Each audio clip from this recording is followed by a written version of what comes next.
My name is Masha Baker. I'm a member of the Board of Directors of the Society and currently serve as its clerk and on its collections committee. Although my favorite society-related activity is being a greeter in the Historic House Museums, an activity that I highly recommend to you. Just ask. I first want to thank Evie Pless and Peter O'Reilly of the Massachusetts Lafayette Society for bringing the Lafayette information panels here this evening.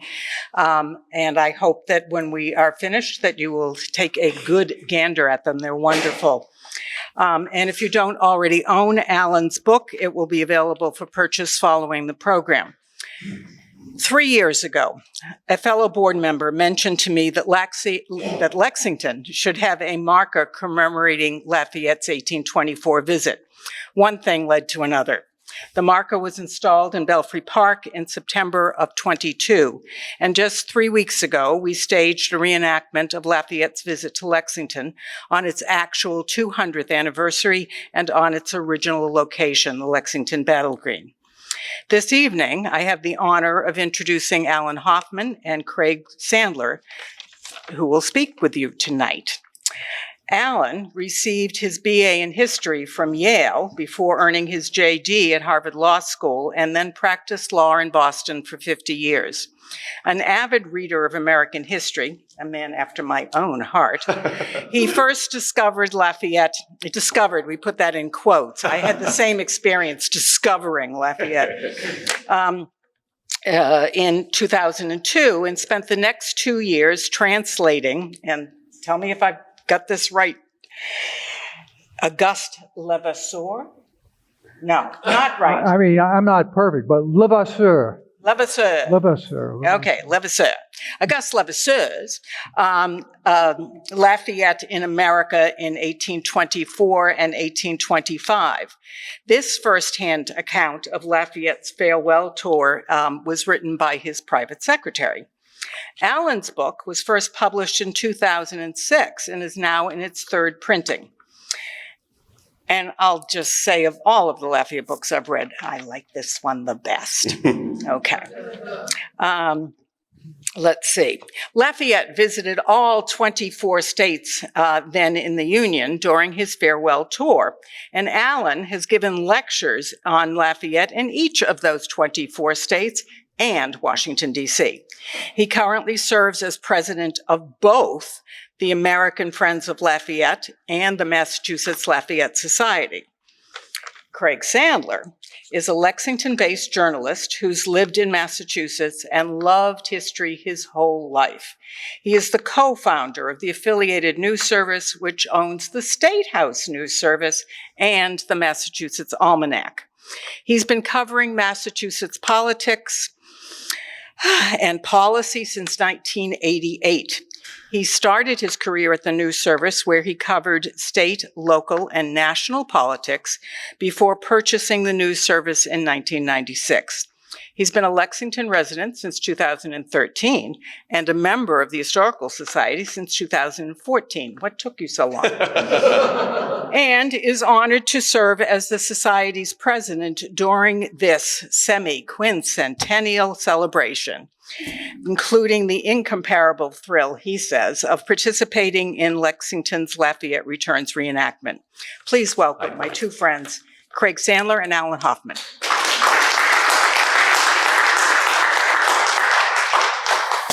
That was splendid. Those are the parts I wrote and the ones I did. Exactly. Both halves.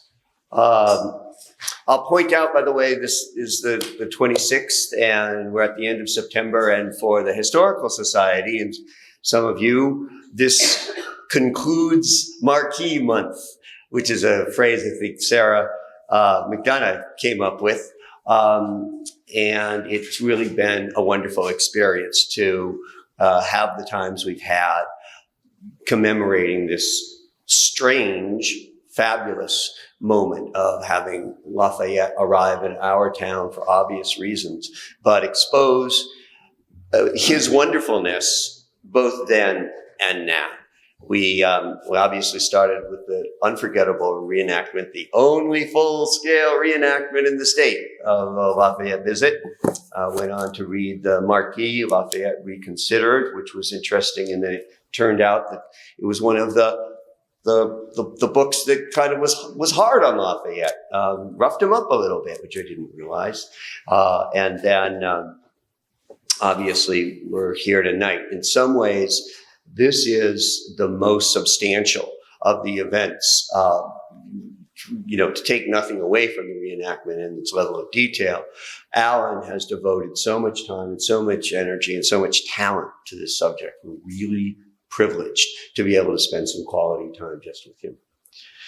But before I move on, I do have to, at the end of Marquee Month, express the thanks of the community, the thanks of the Historical Society, the thanks of all of us, of people in the room and without the room, to Marcia Baker, who really was the engine.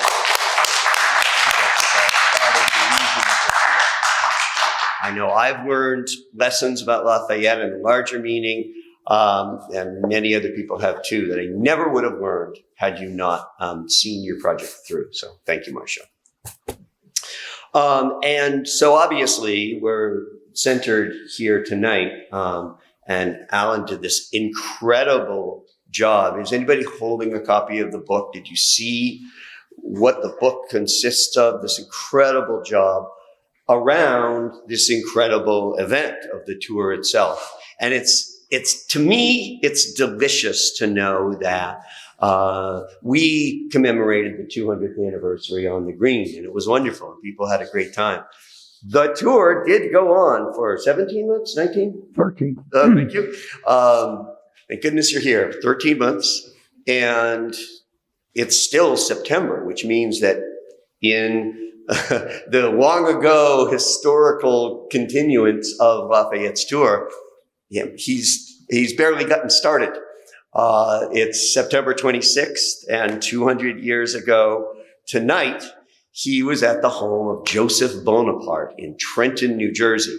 Now, unlike Alexander Hamilton, Lafayette hadn't gotten to America before Washington crossed the Delaware and surprised the British and Hessians in Trenton, the whole Battle of Trenton. He wasn't part of that, but it was de rigueur, you might say, for his tour to visit Trenton. And as they say, 200 years ago today, it was a Sunday, he went to church with the governor, rode with the governor in his carriage to the home of Joseph Bonaparte. And again, this is part of the way this story just keeps on giving and giving, unfolding as it goes along. Joseph Bonaparte was the older brother of Napoleon Bonaparte. And so when you're the older brother of Napoleon Bonaparte, you wind up king of Spain, don't you know? This is Joseph Bonaparte, who was living in Bordentown, New Jersey, and Lafayette sure as heck was visiting him September 26th, 1824. But he served as ruler of, what was the country before Spain? Do you know off the top of your head? No. Ooh, maybe by the end of the night we can impart some knowledge to Alan, which would be a real accomplishment. A country where they liked him. They didn't like him at all in Spain. It went very badly, and pretty soon he was on his way to America. And so this is the Joseph Bonaparte who was hosting Lafayette on September 26th, 1824. This is the Joseph Bonaparte that Lafayette knew, and from Alan's book, I'll simply say that Joseph Bonaparte would invite the neighbors, the common people, really, into his estate pretty regularly. He had them there to meet Lafayette, and it's hard to properly explain the degree of veneration and adulation people felt for Lafayette. So it was a real privilege to be invited. And I'll simply report that during this event, during this large gathering, Joseph replied very amiably that he considered himself very happy that his neighbors had indeed wanted to join to show their respect. So he didn't mind these hordes in his house because it was his privilege to expose them to Lafayette. That's what goes on in this book for 13 months or more. That's the kind of of detail that Alan has assembled. Obviously, I'll let him describe it and do most of the talking. But that's just to ground us in the epicness of this undertaking that Lafayette went on at the invitation of the president.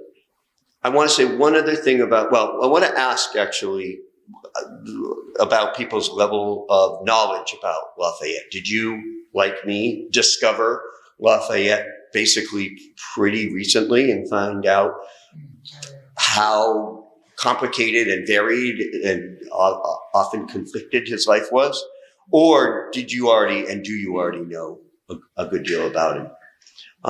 Because he's got many different aspects to his life. He's a person of wealth, young person of wealth. Then he's interested in both glory and liberty, sails to America. Now he's an American revolutionary, back to France, French revolutionary, constitutional monarch. At some point, he's the most powerful and popular man in France. It doesn't last long because he's a moderate. Pretty soon, the real radicals have him on the run. The absolutists, the monarchists hate him. The revolutionaries hate him. Off he goes to prison. And eventually, under the reign of Napoleon, he has to retire to the country. He retires to the country for 30 years. and there he stays. I want to start out before we even talk about the tour, Alan, with a question that's really on my mind a lot. He was at Lagrange for at least 30 years, being a gentleman farmer and a little bit of a, you might say, provincial representative. Did he come back to America to try to recapture his long past high point, his glory? Did he peak in France in 1790 when he led the nation in swearing allegiance to the constitutional monarchy? What impelled him to say, sure, I'll cross the sea and spend 13 months traipsing about America as an older gentleman? Well, before I get to that question, I want to talk about his 30 years after his return from prison and exile. It is true that up until 1814, he basically took himself out of politics and served as a gentleman farmer. However, especially after the Bourbons were returned to power, there was an assembly, a constituent assembly created, and he was a member of that assembly. And then Napoleon had been defeated, but he came back from exile called the 100 Days, and he was promising the people of Paris, he came back to Paris, that he would now have a republic, which is something that he certainly hadn't had. And Lafayette wasn't buying it at all. So he made a speech in the assembly in which he called Napoleon out and said, we don't believe you. Your wars have killed 3 million Frenchmen, and it's time for you to go. Mm-hmm. And he did after that speech. So then, starting in 1818, Lafayette was in the Chamber of Deputies, they called it, and he was on the left. He sat on the left side. He was among the liberals. Mm-hmm. And the Bourbons, they learned nothing and they forgot nothing. Basically, they started retreating from the charter that had been imposed upon them in 1814 by the European allies, with censorship and rigging elections, giving a double vote to very wealthy people, among other things. And in 1820 and 21, Lafayette saw at that moment that, some sort of a power to the people or popular rule was in jeopardy, and he joined a conspiracy to overthrow the Bourbons called the Carbonari Conspiracy. It was a military conspiracy, and he was part of it, and it was in the west of France where it started, and then it was broken up. It was discovered. Someone turned them in, and they told Lafayette, you better go in a different direction or you're going to be implicated. And he found a friend, and he was not implicated. See. So he was in the Chamber of Deputies from 1818 to 1823, making kind of a nuisance of himself. The Spanish Republicans were basically warring with the Bourbon king, the restored Bourbon king, and France was sending troops to help the king. And Lafayette, of course, and his fellow members on the left were against that.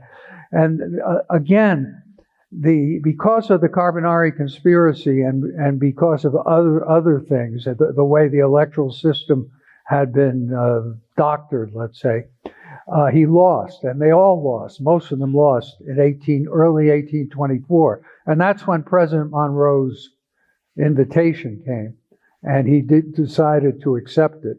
He had been thinking of going to America the entire time. When his wife was alive, he didn't want to go because she was in ill health up until about 1807, 1808. But this time proved to be the time when he accepted the offer to go. But just to finish up on that 30-year career, he didn't stop there. He was after the farewell tour, bolstered by the adulation, he started campaigning. He made a big southern swing in France in the late 1820s because, in opposition to the government, there increased censorship and electoral monkey business. And then in 1830, when the revolution occurred, he joined it. And he was made the head of the National Guard. And after he left, he helped install Louis Philippe. But after he left the government, he supported the Polish Revolution. So he was very active from 1815 to 1830. Mike Duncan was in a symposium that we did in Fairfield, Connecticut a couple of weeks ago, and he called his talk about Lafayette from 1814 to the rest of his life, Lafayette's Second Act. I can see why.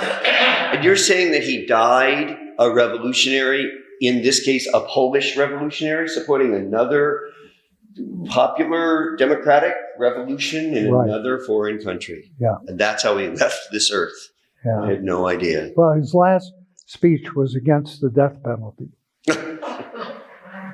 He was an incredible character. Yeah. Just almost leave it there. But we should probably talk about the tour. Okay, let's talk about the tour. Right. I think there's various different ways we could go into it. I think that I will want you to show some slides, show the highlights of what this, I keep calling it an undertaking was like for Lafayette, what you've encountered. And I also know that, why don't we do the slides as a description, run us through the tour in a few minutes. Lafayette's 13 months in 130 seconds. And this is not my forte, running one of these. Oh, very well. And where is Sarah? So what do we? Which arrow? Pull you out of the swimming pool. That arrow? I would imagine it will be this one. Okay. Yes. All right. God and technology. So I like to start here. This is a colored broadside which appeared in 1846 in New York. And it's called The Pictorial History of the United States. And if you had it in front of you, you'd see that there are seals of all the states, then states and the territories. There's printed information. The printed information is about censuses from 1790, 1840, battles of the American Revolution, and the War of 1812, a list of eminent men, etc., was probably used in the schools. But there are three major figures under the title Pictorial History of the United States: Washington and Franklin to his left, and Lafayette on his good right hand. Not Hamilton or Madison or Jefferson or Adams or even Jackson, who was still quite popular, but Lafayette, who a foreigner. So what this engraving shows is how popular he was, partly, substantially as a result of the farewell tour. When he appeared for 13 months, traversed all the 24 states, was probably seen by about 1/4 the population, which would be close to 3 million people. You know, you can guesstimate that by the reported crowds in the cities. The reported crowds in New York City are anywhere from 50 to 200,000 before, you know, depending upon who you read. The reported crowd at Bunker Hill in Boston in 1825 is either 45 or 100,000. And the Philadelphia crowd, when he went on September 28th, a few days from now, was in that neighborhood too. So if you add those numbers up and realize that wherever he went and people knew that he was coming on their route, they'd come out to see him. So there's a wonderful story about New Hampshire. So the New Hampshire governor in 1825 sent his aide to Boston to pick Lafayette up, bring him to New Hampshire, to the capital city, Concord. So he got the coachman. They went down to Boston, and all the way down at every coach stop, they told the people that they were coming back today with Lafayette. So they get there, and Mayor Quincy, who had control of Lafayette's schedule, said, "No way, you're not going to get him until we take him to Methuen, and we're going to make a couple of stops." So anyhow, they traveled to Salem, Methuen line, and they waited. But on this trip, because they had told people that Lafayette was going to be in the coach, at every coach stop there was a mob to see him. Now they had picked up as a hitchhiker a veteran of Bunker Hill, an elderly man from Vermont. They were going to take him as far as Concord. And so he's in the coach. And the man whose last name was Ward said to himself as he tells the story, "I was faced with a decision. I would either tell the truth or I'd pass this man off as Lafayette." So he decided to tell the truth. So at every stop he had to give a speech and tell the story, and that Lafayette's coming later in the day, da-da-da-da-da-da. So this thing got very irksome to him. So when he met Lafayette in Methuen, he told Lafayette the story, and Lafayette said to him, and I quote, "You know, I'm getting tired of all the speeches I have to make. Why don't we share the speech making? You make one and I make one." And he said it with a very comical look on his face. But it makes the point that wherever he went, people were out to greet him. So some of the highlights of the tour, not necessarily in this order. The arrival in New York City, when they had a parade from Castle Garden, also called Castle Clinton, to City Hall, and the newspaper reported that some of Lafayette's admirers wanted to get rid of the horse and just transport him by their labor. I mean, that's the type of adulation that people had for him. When he came to Boston, a few days later, on August 23rd and 24th, there was a parade of 70,000 people from the Shirley Eustace House in Roxbury, and he got to the State House, to the Common, and then walked to the State House. And let's show a couple of the slides because, I'm doing it. There we go. Well, this is LaGrange. That's his his chateau where he lived from 1801 to 1834. He also had apartments in Paris. But the reason it's important is that there are 80, as a result of the farewell tour, there are 80 cities, towns, townships, and counties named for Lafayette. And about 15 of them are called LaGrange. That bag that I have there is LaGrange, Georgia. That's one of them. There's LaGrange, Texas, which is the site of the story, The Best Little Whorehouse in Texas, in LaGrange, Georgia.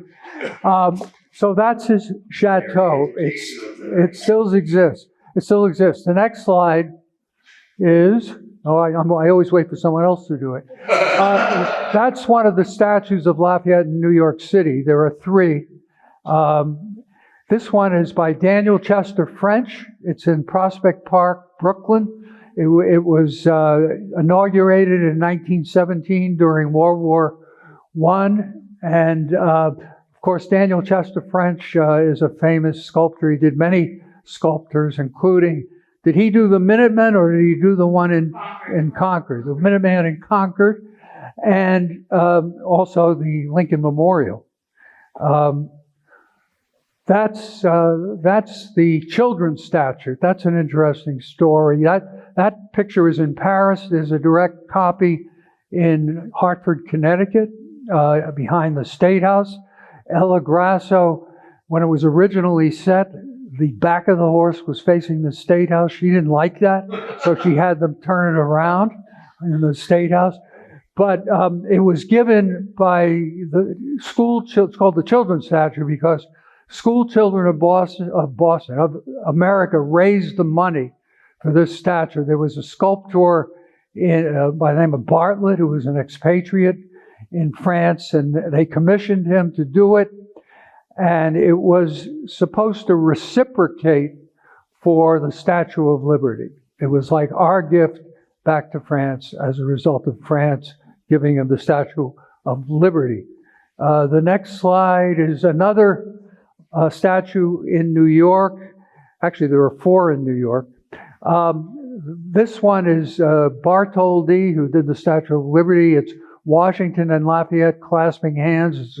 It's in Lafayette Square at the southern tip of Morningside Park in Manhattan. There are 12 streets or squares named for Lafayette in the 5 boroughs of New York, and there are 8 in Boston. So the fourth statue, which I don't have a picture of, is in Union Square, and it's also by Bartholdi of Lafayette. It was a gift of the people of Paris to New York as a result of the help that New York gave Paris in the wake of the Franco-Prussian War and the Commune in 1871. This was dedicated in 1876. Originally, Bartholdi was hoping to finish the Statue of Liberty in time for the centennial, but it took many more years. It wasn't finished for another 10 years. And that's the statue that I like to point out in Union Square. There are 4 major statues. Washington, an equestrian statue of Washington, and right across from him, you can actually see the statue, Lincoln. And then on the side street, Gandhi, and on the other side street near the Strand bookstore is Lafayette. And one question is, does Lafayette belong with those other 3 great men? And we can debate that, but I certainly feel that he does. The next slide is a ribbon.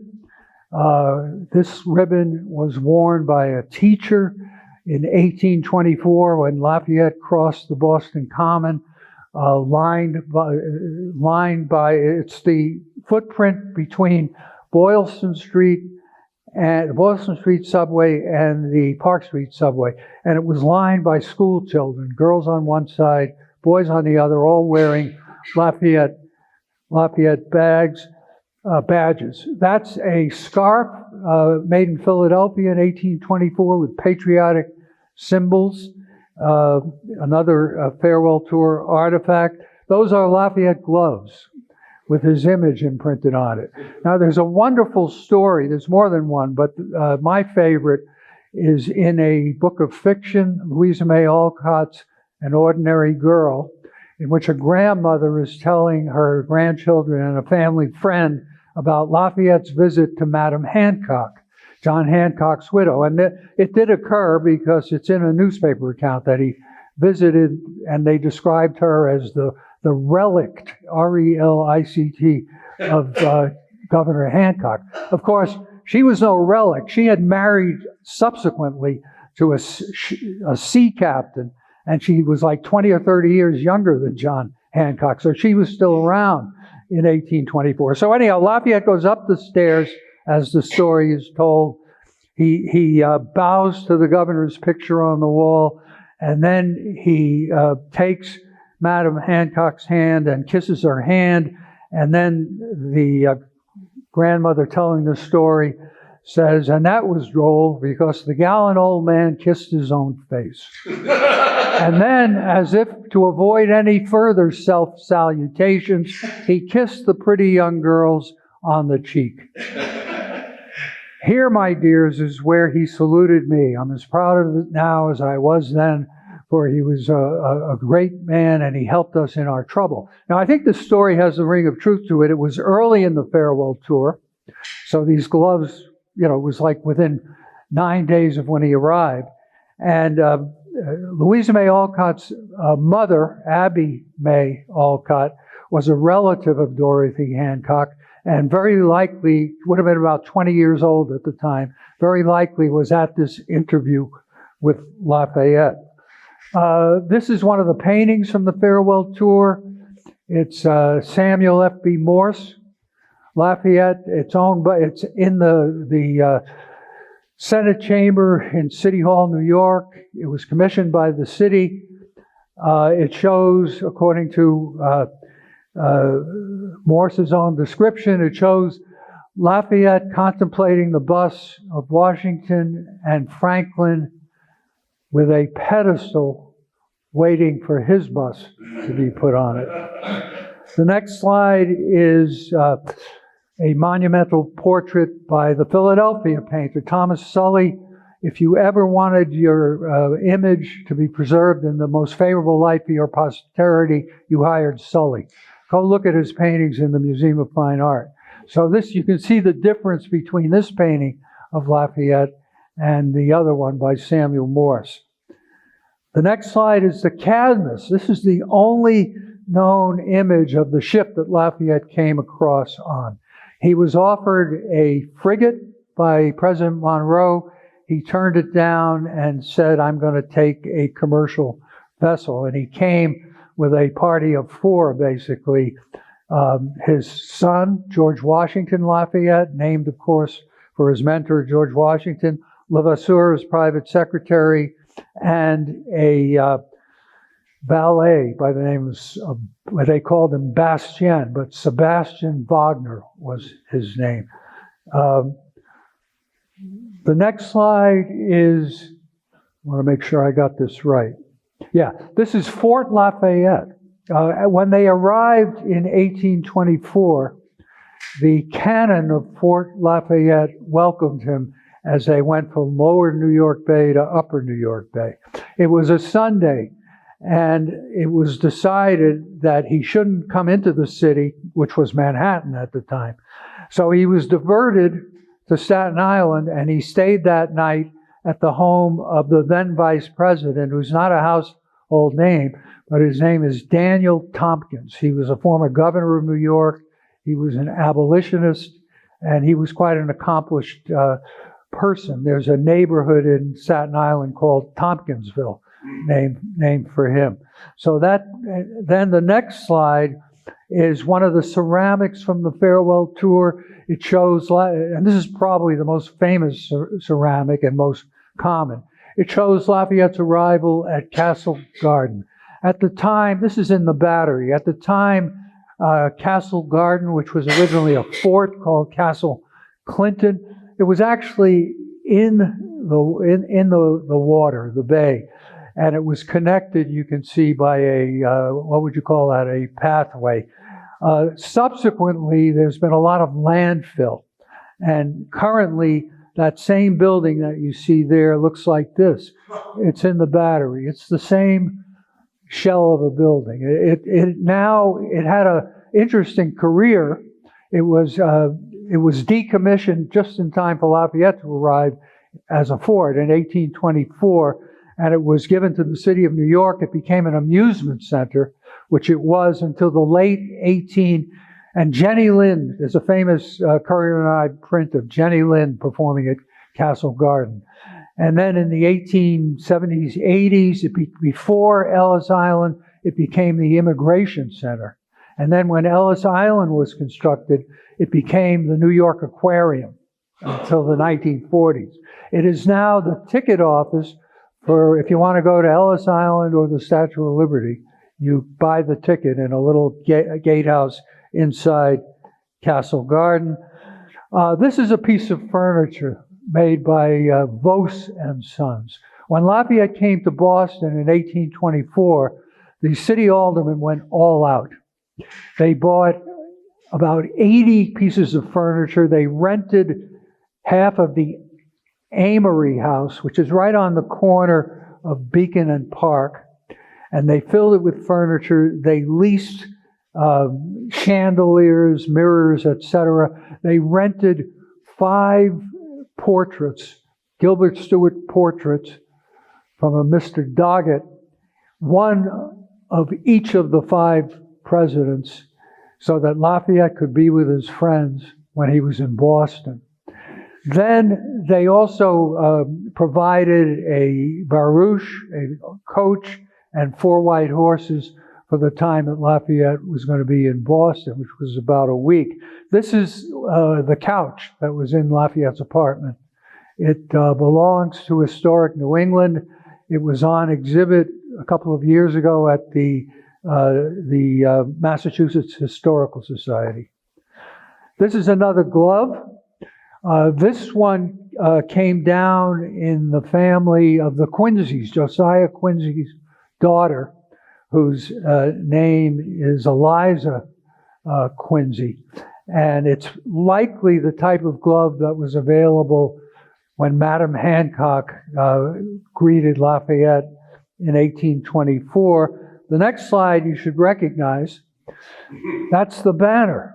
When this was taken right in this building, I think it was after it was restored, and they had laid it out here, and I was invited to come and see it, and the Historical Society gave me permission to use. And this is the very banner that was on the green. Yes. September 2nd. And which you folks created a copy for the great event this year. This is another farewell tour artifact. When Lafayette left New Hampshire in 1825, he went from Claremont to Cornish before he was turned over to the Vermont authorities, which was the final state that he was to visit, the 24th of 24 states.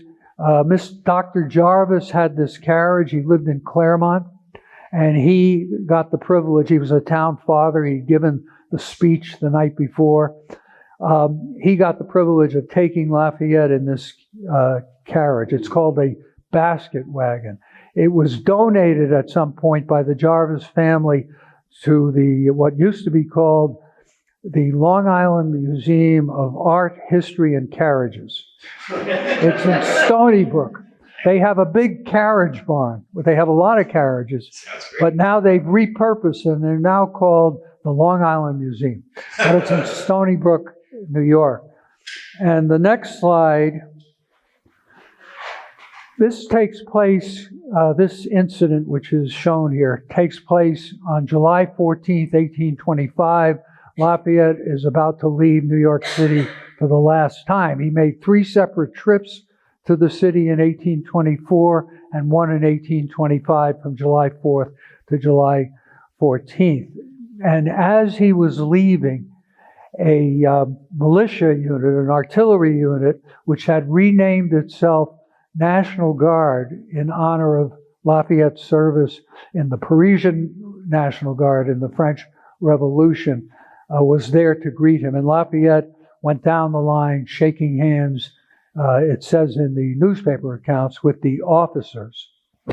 So that arch you see says ferry to Hoboken. So he was leaving for New Jersey. And it was a sad occasion. But in any event, in 1989, the U.S. National Guard commissioned a painting of this scene and then a poster. And the posters are kind of easy to get. I get them 50 at a time when I want to, or at least I used to be able to do that. But on the legend of this poster, it tells the story of this artillery unit, which is the predecessor of the 7th Regiment, which is the armory in Manhattan. And it says that, how they named themselves National Guard. And then it concludes, by the end of the 19th century, every state militia in the country has named itself National Guard. So that's why it's called National Guard today.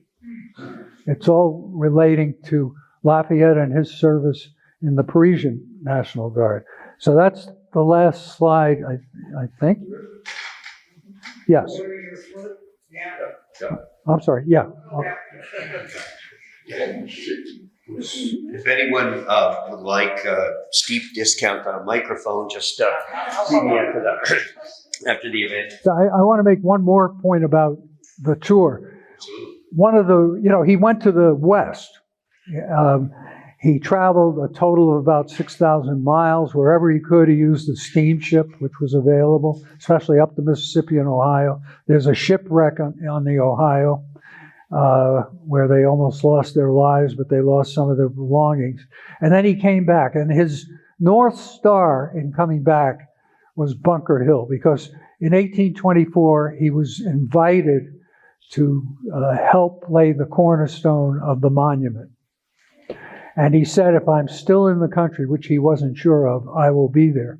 So he made it a point. I mean, he disappointed a lot of people by cutting, dinners, balls, meet and greet short, so he could get back by June 15th, June 16th, for June 17th, 1825. And in our bicentennial activities, that's going to be big, June 17th. 2025, it's not only the 200th anniversary of Lafayette's visit, but it's the 250th anniversary of the Battle of Bunker Hill. So that's going to be an amazing event, I think. It's going to be quite the day. Yeah. Well, between the slides, which I suspect scratch the surface of what went on during the tour and what you know about the tour, and the book, which of course goes much, much, much more deeply into every day. It's safe to say that you are the person in the United States who knows more about this tour than anyone else? I'm in the top 5. So, okay. All right. Well, then we'll shoot for 3. We'll give him 3. So the question that I've, of course, been wondering about for the last month is, what got into you? You could have gotten hung up on 100, on 1,000 subjects in this life. What hooked you about this tour? It's not an event. It's this long series of amazing events. So, okay, there's that. What got you? Well, actually, the tour kind of hooked me into Lafayette. So what happened was, I read a book, and the book was America's Jubilee, and it was the 50th anniversary of the country. America's Jubilee. By, I can't think of the man's name, but he's a professor at Tulane University. Burstein, last name, Andrew Burstein. And the whole first chapter was about Lafayette's farewell tour, which was like a prequel to 1826. And I said to myself, what was all the fuss about? Because I knew, rudimentary things about Lafayette, even though I'd taken all early American history, like the last 2 years of college, and I was an avid reader of early American history. So on September 17th, 2002, And I know it was that day because I was in New York, and I have billing records to show. I was taking depositions, but I came down, I stayed with my brother-in-law, and when I was about to leave to go downtown, he says, "What do you want for your birthday?" My birthday was the 16th. So I said, and I remember this vividly, "You're late. It was yesterday." And he said, no, I'm going to go to the Strand bookstore. What do you want? He's very into books. So I said, "Get me a book on Lafayette." He got me two. One was a current biography, which was Unger's biography of Lafayette, which is a pretty easy read. The second was a catalog essay, a catalog of a 1989 exhibition put on by Queens Museum, which went to 3 places, about Lafayette and the Farewell Tour. So I wanted to learn more about the Farewell Tour, but I started reading generally about Lafayette. I found this book, the French version of Levasseur's book, at the Brattle Bookshop in Boston. And if you've been there, they have a rare book room on the 3rd floor. So they got this book from the top shelf, and they dusted it off. It was 2 volumes, actually. And they put it on a table, and I opened it up, and I sight read the preface, and it surprised me because I hadn't used my French for too many years to admit. I took like 6 years in school, and I guess I was very good at it. I also took 6 years of Latin. But anyhow, so I bought it. So I bring it home. Now, my wife is fluent in French. She speaks it. She's in a French circle in New Hampshire. And I said, and she knew I was interested in Lafayette, so I put the book down on the dining room table, and I said, "Hey, Marilyn, look what I have." So she opens it up. She sees it's in French, and she says, "Well, it's in French. What are you going to do with it?" "I've got a life." Quote unquote. This is a direct quote. She admits that she said this. And I said, "No, don't worry about it. It'll be a hobby. It'll be a project. I'll do it myself," and which I did. And we had a lot of French dictionaries. One of them had a lot of idioms, which was wonderful. I never could have figured out some of these words. But basically, I could sight read it, and I spent most of my time trying to find le mot juste, the right word, because you can come up with a definition, it may be correct, but it might sound awkward, that type of thing. So it took me 2 years, actually, to do it on weekends and in the evenings. My children had just flown from the nest, so I had the time to do it. And then I got it published. So that's what happened. Goodness. We want to, leave enough time for people to ask their own questions, but we can't let you leave without hearing a little bit about what the bicentennial of the tour has been like for you. We obviously had you here in Lexington. We had that one event. But you're not just interested in Lexington, obviously. You're interested in the whole thing. So what has the last month been like for you? Gosh. What's the last, what lies ahead? Because the tour is just starting. It's like we decided fairly early on that where we could, we would stage events on weekends. We thought we would have, and not the exact day necessarily. Sometimes it works out to be the exact day. So these weekends have been very full, and the one that I will talk to you about is the one which included Lexington. So on Friday, on August 31st, Lafayette visited 7 towns in the rain. We had no rain at all during the first month. Unfortunately, Philadelphia, we're going to have some rain this weekend. But he had rain day after day, visit after visit. Yeah. So 2 of these towns decided to do it on the 30th, which was a Friday. So we had 2 events on Friday in Lynn and in Newburyport. And they were quite different. Lynn was on a park right where Lafayette passed by. It was pretty informal, but there were a lot of town officials were there. And Newburyport was in front of the Newburyport Library, where Lafayette, half the building is the building that Lafayette slept in, both in 1784 and in 1824, called the Tracy Mansion. And we had a guest speaker who was a scholar of abolition, whose name is Manish Sinha, and she's with the University of Connecticut. Very good. So that was that. On Saturday we had 5 events in the other 5 towns. On Sunday was New Hampshire Day, and we had 5 events in New Hampshire. And I want to talk about that because perhaps the most gratifying part of that day was that 4 of the towns kind of went all out, and we had really nice events. The 5th town, which is Northampton, didn't participate. They were given the opportunity, but their historical society is not in good shape, so they just declined. So the Hampton Falls coordinator said, when we were bringing Lafayette from town to town, we had a horse and buggy who would precede us, and then we'd bring Lafayette to where they were parked. It was a trailer, and then the horse and buggy, etc. So we were bringing Lafayette to the next stop, which was Greenland.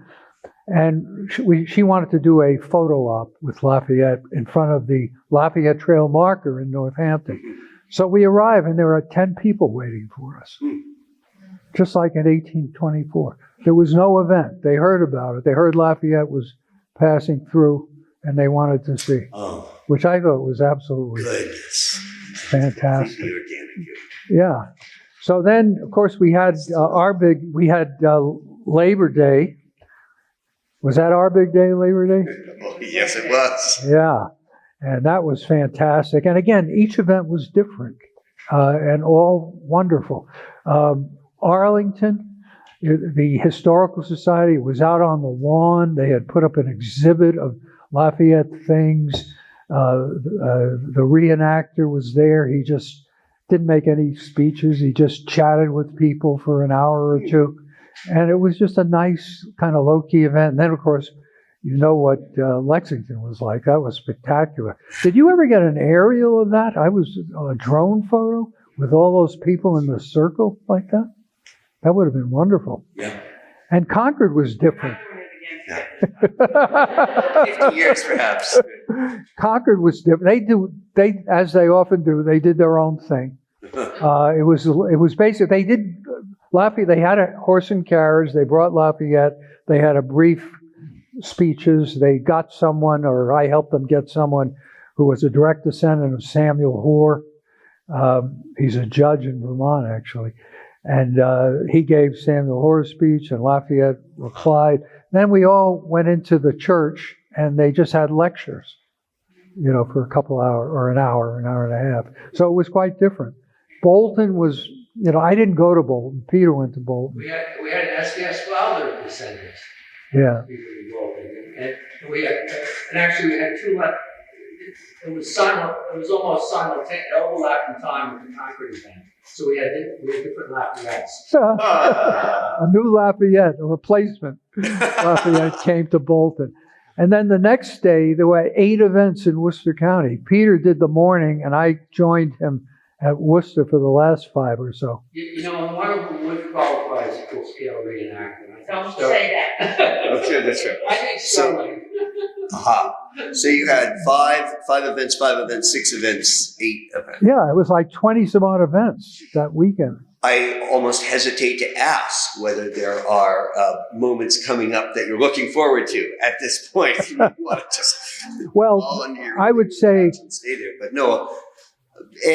Are there? What are you looking forward to now in terms of upcoming stops? And there are months of them, and with an ear also to events that we might want to go to, places that we might. Well, let me fast forward. We are planning to bring a Lafayette to Massachusetts, New Hampshire, Maine, and Vermont in June. In June of 1825. And there were a number of cities that he visited, or towns like Reading and Andover. He visits Reading and Andover.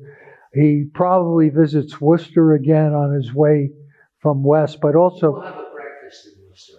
What are you going to have? I think we're going to try and do a breakfast in Worcester. Yeah, that's probably what he had in Worcester. He was flying, really fast. Pittsfield, Northampton, he stopped in Western Mass. Really, and receptions, parties. Yeah. Yep. He was moving really quick. He was in a hurry to get to work. Right, he wanted to get back for Bunker Hill. Right, as you were saying, I see. So it wasn't that the events weren't as elaborate as they've been until he gets to Boston. Great. Worthington is going to do it up there now. Yeah, it's another town, Worthington, Mass. It is doing a big thing.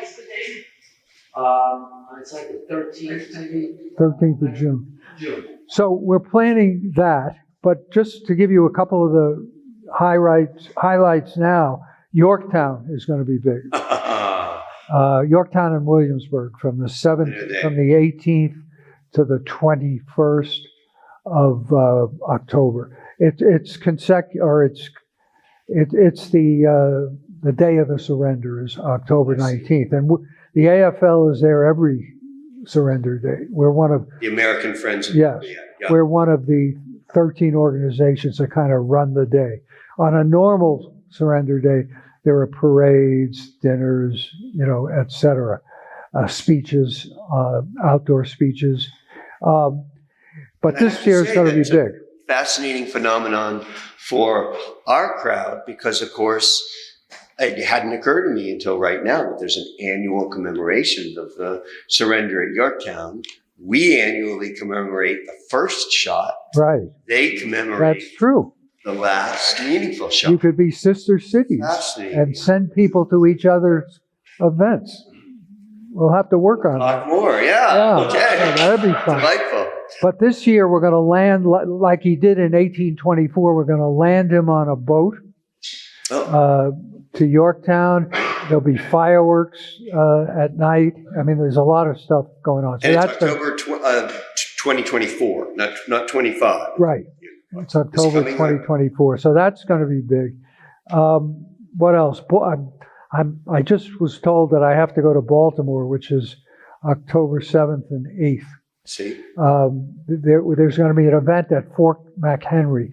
When Lafayette came in 1824, the Custis grandson, George Washington Parke Custis, had custody of Washington's tent, his headquarters tent, and he brought it with him to several places, including Fort McHenry. And Lafayette was actually surprised. They set it up there, and he arrived, and there it was. Oh, that's wonderful. So we have the museum in Philadelphia now owns the tent, and they have a replica tent. So we hired the tent for an event on that day. So that's going to be big. Will there be a reenactor to be surprised? Oh, absolutely. Wherever we go, we'll have a reenactor. Right. I guess that stands to reason. I do want to turn it over. Yeah, okay. I can't do that without asking one last question, which is, what about Lafayette haven't you delved into yet? What are you looking forward to? June of 2025 is going to come and go. What am I going to do next? Yeah. That's a very good question, because I've managed to juggle a lot with the farewell tour. We hired someone to translate a book that Peter Riley found online, never been translated.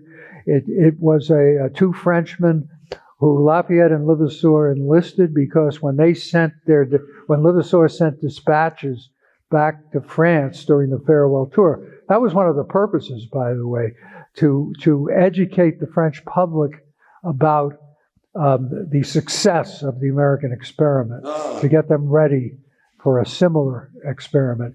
But the censors got them. Newspapers appeared with gaps in them. So the censors would not a whole book, they wouldn't do the same. So they hired they sent all the stuff, the family delivered all the stuff to these two men, and they wrote a book in 4 parts. So there it was online. Peter came up with it. We hired a translator. We did a lot of editing, etc. And we actually published it online, and we're going to publish it in hardcover. And that was right in the middle of this farewell tour stuff. So I'm not sure what I'm going to do for an encore. Okay. That's the bottom line. Take a nap. But also we will be definitely interested to see what the answer is. All right. Thank you. And so with that, I'm sure you've got your own questions. Lafayette, the tour, Alan, whatever is on your mind, please. This is a rare opportunity. I brought a friend to the wonderful reenactment here on Labor Day from France. And he was filming. And he called back to Paris and immediately got into an argument with his wife and his mother-in-law about the significance of London. They felt that, he was too much of a monarchist. How could you possibly be at this celebration? He was saying, no, it's really very, very good. That's interesting. So I wonder what's your opinion about how do the French look at him today? Well, he is historically, a lot of the history books are written by the left. But in addition, and they, by the end of the French Revolution, or by 1791 and 1792, they had no use for him.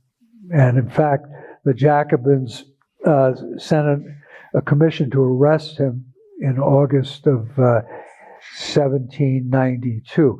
On the other hand, the Royalists had no use for him either. And when he went over the border, they arrested him and imprisoned him for five years.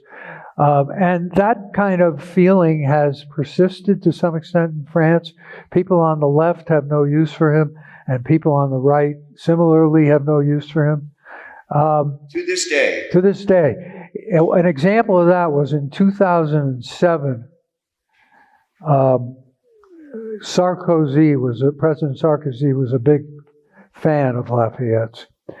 And he proposed that they move his body from the family crypt to the Pantheon with the other heroes. And it got a terrible reaction on all sides. The family didn't want it, the left didn't want it, the right didn't want it.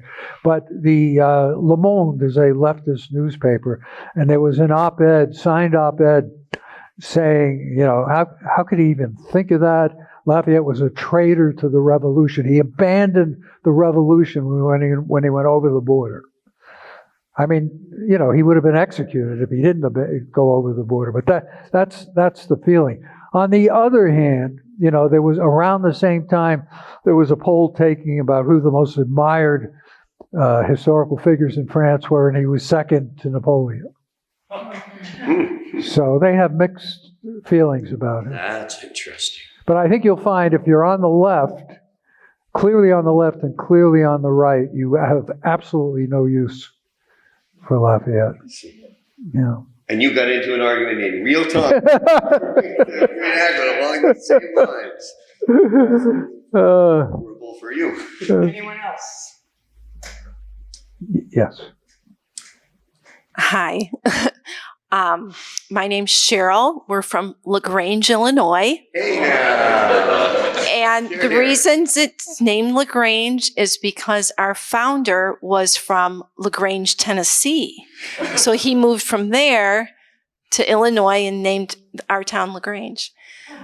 My question is, we were just visiting the USS Constitution, and I was talking to someone there from the National Park Service, and he was saying that there was a ceremony at Bunker Hill recently with the reenactor there, and that the Friends had some suggestions for some changes at that location regarding Lafayette. I was assuming it was the Friends. I don't know, maybe it wasn't.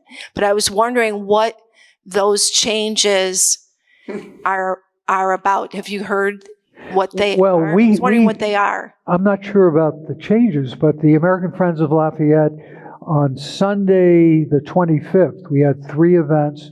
One in Medford, where Lafayette visited John Brooks, who was a governor and a veteran of Bunker Hill. One at Charlestown at Bunker Hill, and one at John Adams' home, where the Lafayette reenactor and a John Adams reenactor reminisced before a crowd of people. That's also National Park Service. The Bunker Hill event was a very nice event. I'm not quite sure what he or she is. What was it? The ranger. He said that there was some changes. What I'd like to see, and I'm not sure we discussed it that day, there is one statue of the older Lafayette. It's at the University of Vermont in Burlington, and it was where Lafayette visited, and it was inaugurated in the 1880s. I'd like them to get a copy of that and put it at Bunker Hill. Oh, That's something. Yeah, that's right, because he was older when he laid the cornerstone. Peter? Yeah, Alan, could you comment on the 1824 election? I think the effect that he had on the 1824 election. Yeah, well, the 1824 election that Lafayette kind of found himself in the middle of was a contentious election. It was the first election without a true founding father. There were 5 actually strong candidates. And again, 200 years ago this month, it was the end of September. Yeah. So getting hot and heavy. So when Lafayette arrived, it had an ameliorative effect on the, what shall I say, the vitriol. And there were 2 reasons for that. One is, all of a sudden, these newspapers were like cable news today. They were very partisan. They were either, originally they were either Democratic, Republican, or Federalist. There was no Federalist Party anymore, but they had their favorites. And Lafayette, stories about Lafayette, including the speeches, the toasts at banquets, etc., they took up the whole front page. They basically put the election on the back burner for a while. Secondly, and equally important, during the speeches and the toast, it was a love fest. The people who spoke to Lafayette would often say, look at us now, look at the advances we've made in education, commerce, farming, agriculture, et cetera, et cetera. And we attribute that to you and the other founders who made the revolution and the republic. And then in his response, Lafayette would say, when I was in Troy, New York in 1778, there was nothing there. There were 4 houses. I had to go and go to one of the 4 houses to borrow a cup of milk. And look at it now. It's a burgeoning city. So it was like a love fest, and it reinstilled a patriotic feeling in the people. Just in time, by the way, for the 50th anniversary. Mm-hmm. He didn't take sides in the 24 election, did he? To my knowledge, he did not. There's some suggestion that when he arrived, his favorite candidate might have been Mr. Crawford, who immediately got a stroke and was kind of put out of commission, although he won the caucus. But he was friends with John Quincy Adams. He knew Clay as well. He didn't know Calhoun. He met him during the farewell tour. He became friends with Jackson. They met in a boarding house in Washington, D.C. in 1824 when Jackson was the U.S. Senator. And his wife wrote a letter to her sister describing that they just met there and they really hit it off, etc. And later in the farewell tour, he spent a day at the Hermitage with Andrew Jackson. So I think he stayed out purposely, didn't think it was his place, but he was pretty on good terms with all of them. Great. Can we take one more? Oh, I'm going to have to choose between my husband. Take two more. I'm number one. Marcia's husband. Yes. My question has to do with after he was wounded in one of his first battles in the Revolutionary War. For the next 2 years, and it took a long time for him to recover, my impression was that it was his diplomacy, his access to the court in Paris, that turned the tide so that more and more France was willing to essentially bankrupt itself to get back at the British. Yeah. And do you have any further insight into Well, number one, it didn't take him that long to recover from his wound. He was wounded in September, and by November, he was involved in a skirmish at Gloucester, New Jersey, with the British.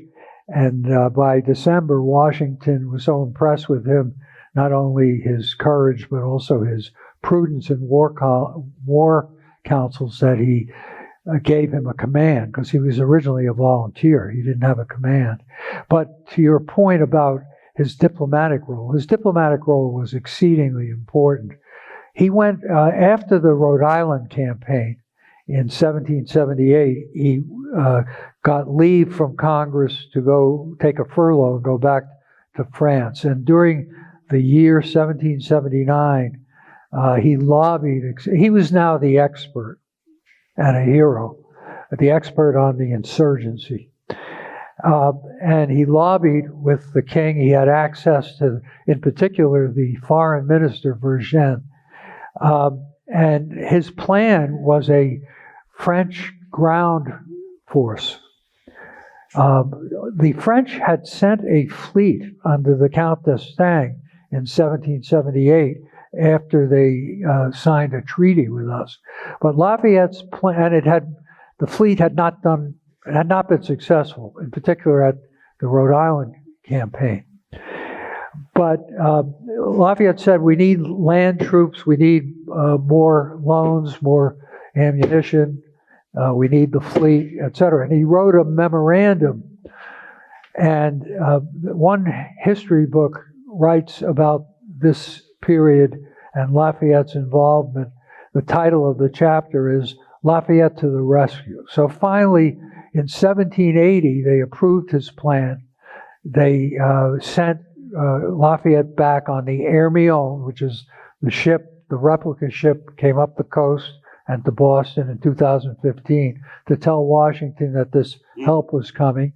And Rochambeau and 5,000 troops and a fleet, a small fleet, a flotilla, came basically to Rhode Island, which the British had evacuated in July of 1780. And then, of course, we have the march south. Then Washington put Lafayette in charge of 1,200 troops in the Virginia campaign in early 1781. The French fleet from the West Indies came up in late August. Washington was persuaded that the major battle should not be New York, but it should be in the Chesapeake. So he and Rochambeau brought their troops south. The British sent a rescue mission for Cornwallis, who Lafayette and his troops had entrapped at Yorktown. Their fleet was beaten back by the French fleet. Very important naval battle, the most important, perhaps, naval battle in American history, because Cornwallis's fate was sealed at that point. And then when the French and American troops came from the north, we had more than 2-to-1 superiority in numbers. We had the heights of Yorktown. We had the French siege guns, which were very powerful. And that led to the surrender. And that is why we are going to try to get to Yorktown. Oh, yeah. You should do that. You should do that. I guess it's Excellent, Joe. my last. Okay. Okay, as someone who has lived through 3 years of preparations for the 200th anniversary, first of all, my condolences to your wife.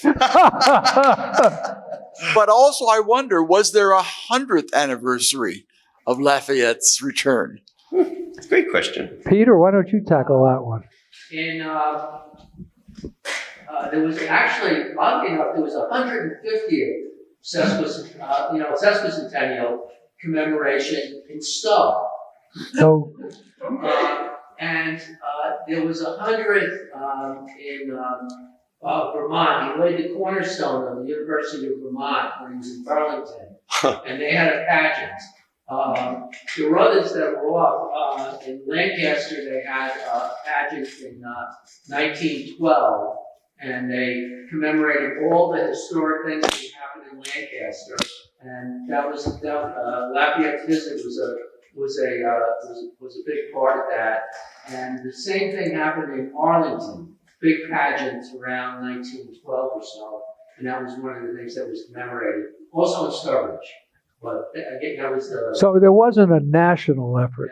There wasn't a national effort. Part of the pageant movement at that time. We had pageants here in Lexington in 1915 and in 1925. Yeah. Yeah. Well, I will give Craig the last word here, but I just want to say, please stay a bit and look at the panels. They're really delightful. And I thank you all for coming, and I especially thank Alan and Craig. Perfect. So we'll see you all for the 300th tour. If you're not sure you're going to make it, do remember to support the Historical Society so that we can continue putting on programs like this. And above all, I want to thank Alan, the friends, Alan again for being so generous with your expertise and pausing in your own Worldwood tour to share a little bit of what you know and make us the richer. Well, the purpose of the AFL is to educate. All right, so keep the friends in mind as well. And your support. And why I still have the mic. This Historical Society exhibit currently at Monroe Tavern is Washington and Lafayette. And I highly recommend that you go down there and see that, especially since the Lexington banner is on display there. And it's probably the last time we're going to be able to do that because of its fragility. So thank you all for coming. And thank you, Peter, and thank you, Craig. Well,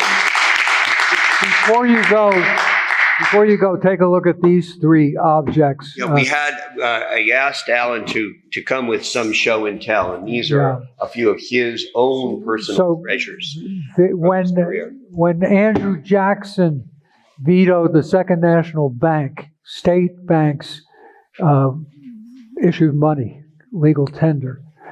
And plus, you would see that they're in the form almost of a promissory note. But anyhow, Lafayette's face is on a couple of these, usually with Washington, but this one looks like it's with Martin Van Buren, who was the president when this banknote was issued. Lafayette Bank. Yeah. And then this is another little badge from 1824 and a newspaper advertisement for it in the Boston Commercial Gazette. It is 200 years old. Yeah, and this is, in a way, my favorite. So Lafayette's reputation, of course, as I say, he was the most popular man in America.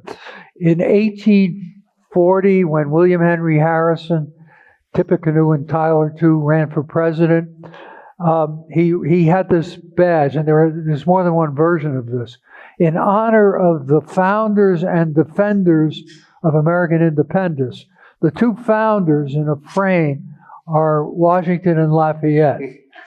And then the defender is, of course, William Henry Harrison. Of course. Outstanding. A campaign ribbon. Well, And there is one more item from Alan's collection that's on display at Monroe. So exactly.